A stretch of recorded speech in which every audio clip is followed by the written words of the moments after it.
ជំរាបសួរថ្ងៃនេះខ្ញុំមកបង្ហាញអំពីតិចនិចខ្លីខ្លឹមក្នុងការដាំត្របែកឲ្យវាទទួលបានទិន្នផលបាទជំរាបសួរបងប្អូនទាំងអស់គ្នានេះគឺជាការរៀបចំលបាយដីសម្រាប់ធ្វើការផ្សាំត្របែកក្រោយពេលដែលយើងកាត់រួចបងប្អូនទាំងអស់គ្នាគឺយើងមានដីជីបាទដីជីនេះគឺជាប្រភេទដីដែលមានជីវជាតិល្អជាមួយនឹងជីកំប៉ុស្តបូករួមជាមួយនឹងស្កៃដូងម៉ត់បងប្អូនទាំងអស់គ្នាបាទយើងធ្វើការលាយឲ្យវាបានសព្វសាច់ល្អបងប្អូនទាំងអស់គ្នាបើយើងដាំដំណាំមិនបានប្រើនៅដីឬក៏លបាយដែលមានជីវជាតិខ្ពស់នោះទេធ្វើឲ្យទិន្នផលរបស់យើងវាមិនសូវបាន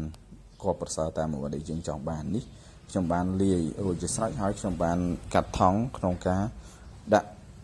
កូនត្របែកចូលទៅក្នុងថង់ដើម្បីដាក់ដីជីឲ្យវាធ្វើការចាប់ឫសបានល្អបងប្អូនទាំងអស់គ្នាបាទវាមិនមែនជាភាពងាយស្រួលប៉ុន្មានទេបងប្អូនទាំងអស់គ្នាហើយនេះគឺជាប្រភេទដើមត្របែកដែលមានឫសស្អាតបងប្អូនទាំងអស់គ្នាឫ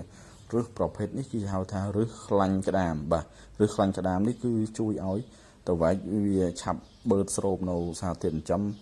ដើមឲ្យវាឆាប់ធំធាត់និងឆាប់បានទទួលទិន្នផលដល់បងប្អូនអរគ្នាហើយនេះគឺជាសកម្មភាពដែលខ្ញុំធ្វើការញាត់ដីជីចូលទៅក្នុងថង់ដើម្បីឲ្យឫសវាដើរបានល្អបងប្អូនអរគ្នា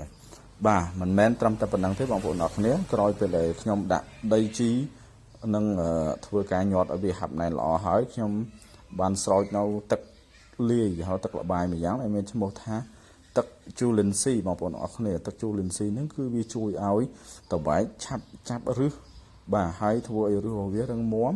បាទធ្វើឲ្យវាឆាប់ដុះត្រួយនិងធ្វើឲ្យវាមាន